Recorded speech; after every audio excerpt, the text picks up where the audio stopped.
All right, we've got a treat for you guys today. We've got Dalia Lourenco from Accelerate Your Ambitions.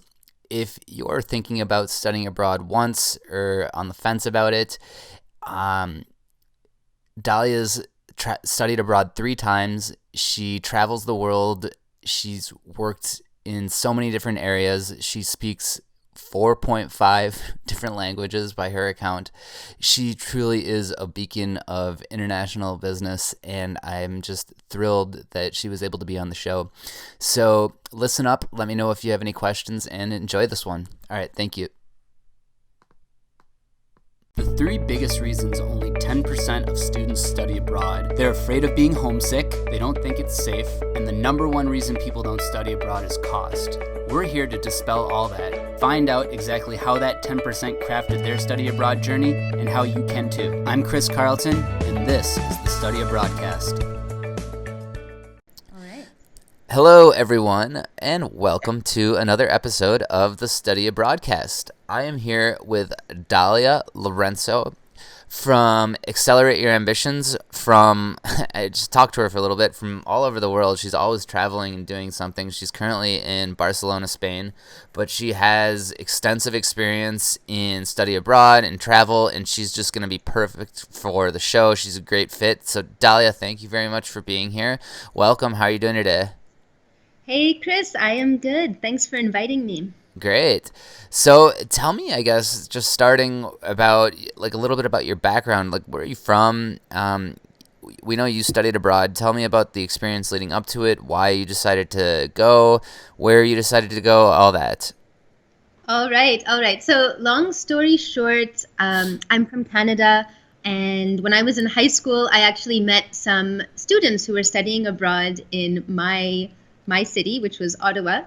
And I was just kind of curious, asking them about it. How do you like being in my city in Ottawa? We feel like we have a boring city. So I was really curious about what they thought about where I was living, and they were saying this is the best experience I've had in my entire life. And I went, wow, that sounds pretty good. I should do an exchange too. And I just kind of decided in that moment I am going to study abroad. And then when I was looking for where to study, that was one of my number one criteria, that I have to be able to go on exchange. Yeah. And so yeah, I sort of chose my university accordingly. I had lots of obstacles in being able to study abroad. They actually told me that in my program it wasn't possible. And because it was a necessity for me, I had just decided, I told them, well, I'm going to do it anyway, no matter what. So what do I need to do? And when you come in with that mentality, you can do anything. All of these obstacles that people will tell you about, you can find your way around them. I mean, it's not easy, especially bureaucratically speaking and all of that. But anyway, it turned out I could make it happen. And then, of course, there was, I don't know if I'm getting too much into details now, but the point is I ended up doing an exchange to Spain for 1 year. I really wanted to learn Spanish. And then the next year, I found out there was another exchange I could do to Russia. And so that was another really, really fun one, really interesting one. And then after I graduated from my university in Canada, I ended up I actually worked for a little bit in Geneva, doing an internship with the UN. And then I went and I did my master's in London, in the UK. And then after London, I never came back to Canada. Like, I haven't been back to Canada in many years now. And I just kept working abroad, basically, mostly with the United Nations. And now I'm also still working with the United Nations, and at the same time showing young professionals how to get international careers, how to find their passion, how to find what kind of work they want to do, where they want to do it, and just helping them to get that alignment so they can have career freedom. Wow. Okay, great. That's the long story short. No, yeah. Where in Canada are you from? I'm curious. Sure, I'm from Ottawa, and then Okay, I lived nice. in Vancouver for 8 years, moved back to Ottawa, and then I studied in Halifax. Oh, wow. Okay, so how many times total did you study abroad? 3 times. 3 times. Okay. Yeah. And then you ended up getting your master's too, is that right? Yeah, so the master's was one of those. Okay. All right. Yeah. Nice. So, now did you, like, during these 3 times, talk about like financially, did you apply for any scholarships or grants or anything like that? Yeah, I love the financial question because that is always one of the first obstacles people will tell you. And I have this memory of before I went to Spain, I was all excited and I was talking to another student who I knew in my university. And I said, "Oh, I'm going to be going to Spain." And he was like, "Wow, you're so lucky." And I was sort of confused for a moment because I went, "Well, yeah, I am lucky, but we go to the same university. You can apply for the same exchange." And in fact, they're desperate for people to go because nobody wanted to do this particular exchange because all the classes were going to be in Spanish and a lot of people didn't feel comfortable yet doing their classes in Spanish. So I said, you can do the same exchange as me. They need more people. There's a whole list of different places you can go. And why don't you do it too? And he goes, "Oh, no, I can't do it. I don't have the money." Mm-hmm. Of course, he didn't even know how much it would cost. He just automatically assumed I don't have the money. And I said, no, actually, it's cheaper. Most of the exchanges on that list are cheaper than studying in Canada because you pay the tuition directly to the country. And I forget how much the exchange in Spain was, but it was less than my tuition in Canada. And there was an exchange in Mexico I could have gone on, which would have been like $300 for a semester. Wow, yeah, that's crazy. And they're So I just, told him that. I yeah, told him, "You can absolutely do it. It'll cost you a fraction of what you're paying here in Canada. It'll be a great experience. There's the office right there." I was getting super excited for him. And then he goes, "Oh, yeah, yeah, sure, we'll see." And it was that energy of, that he's not going to do it. And then I was just really confused. And I think what happens is that a lot of people make assumptions about what's going to be an obstacle and what they can do, what they can't do. And they can give up so easily on something just because they don't see the clear, it's that unknown, right? exactly, yeah. And so it Not sounds always like, money. Money it, just feels like it's the problem, but oftentimes it's the unknown that's the problem. And actually, once you figure out how to do it, it can be cheaper to go on exchange than it is to stay in your home country. sure. And then it just sounds like he didn't want to get out of his comfort zone. No, are you going to just study abroad? No, I can't afford it. Yes, you can. X, Y, Z. Like, this is what you do. Yeah, but and he's like, then I gotta travel, and then I gotta live somewhere else, and it just sounds like he didn't realize the opportunities that it presents once you do study abroad. And all right, so did you keep in touch with him? Did he ever end up going, or no? He never left. So this particular person, I am not in close contact anymore, but as far as I know, I don't think he ever went anywhere. Yeah. Okay. But you did. So that's what's important, right?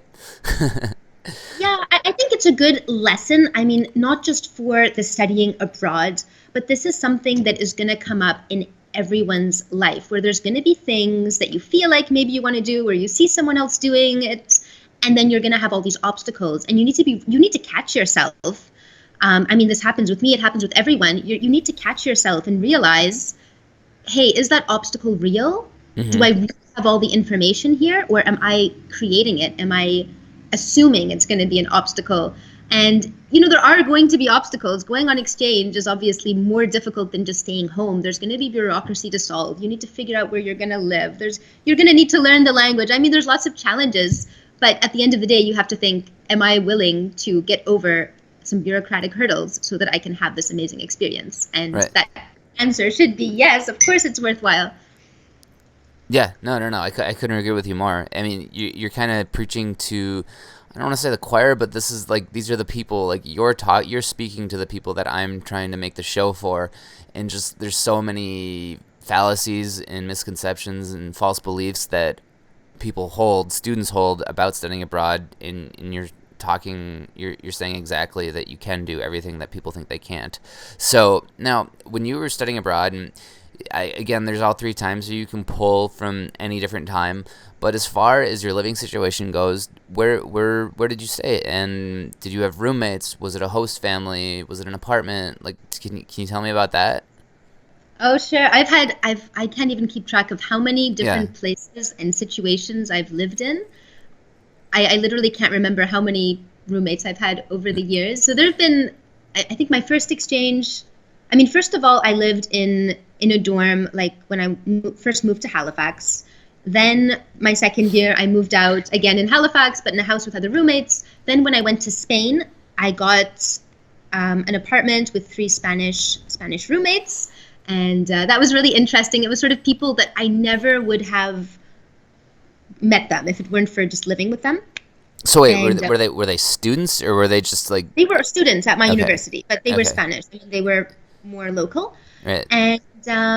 And then after Spain, yeah, I stayed the full year with them in Spain. Then I moved to Geneva just for a couple of months for an internship. I stayed in sort of it's called a foyer pour jeunes femmes. It's like a kind of student residence only for women, sort of religiously run. Like it's really hard to find places in Geneva. Then after that, I moved to London. I moved in London was so impossible to find a place to live. I ended up moving in with 4 or 5 Tibetans, and I was the only non-Tibetan living there. And then partway through the year, I moved again with some friends of mine. And then after London, where did I go? Oh, and there was Russia in between. There I also stayed in a dorm. But before I found the room in the dorm, I was living with my professor's mother, who I didn't speak any Russian and she didn't speak any English. So that was quite fun. And oh my goodness, so many different places.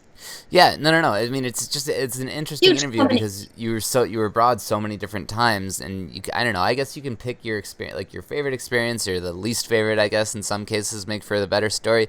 But like when you found these places, like it sounds like were you finding them through your schools and programs, or were you looking on like Craigslist, or what were you doing? Like I mean, so like the place in London with the Tibetans, like how did you find that place? So pretty much every place I've lived, I just found on my own. Now, I'm not saying that has to be the case for everyone. I know that there are a lot of study abroad programs where they take more care of you, let's say. Yeah. The ones I did were pretty ad hoc, kind of like, yeah, arrive, figure it out. But I know that other people I met on exchanges, especially the American students I met, they tended to have programs that set things up more for them, like bought them their Metro card in advance, found them host families, that Right. kind of thing. Okay. So, yeah. So I just found it on my own, which honestly it was fine. I mean, people are always very afraid, where am I going to live? Where am I going to live? But it's kind of part of the fun of it. Like you figure it out and you end up in these random situations. You meet people you never would have met before from different countries. So you're not just living with people from your own university. And I think that's part of what makes it exciting and fun. Right. No, and I guess backing up, I missed a question that I wanted to ask you. But as far as the way you studied abroad, and it could have been different each time, or it could have been the same. Yeah. But like, what kind of what did you do? Like, did you do a program? Did you do an exchange? Did you intern? What were you doing when you were studying abroad? Okay, so the first one was an exchange. Uh-huh. The second one to Russia was also considered an exchange, I think, but it was specific to my faculty. So the second one was it was only for journalism students. Okay. Although both of my exchanges, the weird thing is that nobody else wanted to go on them. I was the only one who even applied, which was weird because I was so excited about them. And then I thought I was going to have to compete against other applicants. And actually there was no one. Like nobody wanted to go to Russia. No one wanted to go to this place in Spain. Yeah. So it was very easy to do them. And I got scholarships as well for the Russian one. And yeah. And So, then the London one was just on my own, like studying in London. That one was not an exchange. Right, and then also with these 3 trips, I mean, we're kind of like like you're pounding it in our head, like this one, that one, and the other one. So I like it. But what was the duration of the trips that you went on? So study-wise, the first one was a full year. Oh my God. Okay. Yeah, and I did the full year. There were some interesting options to do just one semester, but I wanted one of my outcomes. And this is kind of a lesson for everyone. Think about what your outcome is for that exchange. What are you hoping to get out of it? And the reason I chose a full year in one place is because I wanted to make sure I really learned the language and have that experience of living somewhere. Like a lot of people treat their exchanges as travel experiences, which is fine if that's what you want. But for me, it's like you can travel anytime. And one of the things that, and again, this is a personal choice. Maybe for you, you do just want to go somewhere, go to Europe for an exchange, and every weekend you're traveling to a different country. Maybe that's what you want. For me, it was more important to really learn a language, get to know the local culture, make friends in that location. And yes, I still traveled around, but more within the region, within the country, as opposed to every weekend, a new place in Europe. So I did a full year for the first one, and then the second one I just did one semester, because if I'd stayed longer, it wouldn't have counted towards my degree. I'm also big on getting into the workforce as soon as possible. I didn't really want to waste extra time studying. And then London was a full year for the master's as well. Okay. Well, so you were gone from your school was it Canada that you went to in undergrad? Yeah. Okay, so and then I don't know, where did you do your master's, can I ask? Yeah, that was the one in London, UK. Okay, so you were, okay, interesting. All right, so you actually, I know you're from Canada, but I mean, I just consider Canada like the United States. It's the same thing to me, but Our neighbor. yeah, no. You're the first person I've talked to that did their graduate school in a different country, which is a viable option. And I don't even know if you consider that studying abroad at that point, but No, I mean, it's not an exchange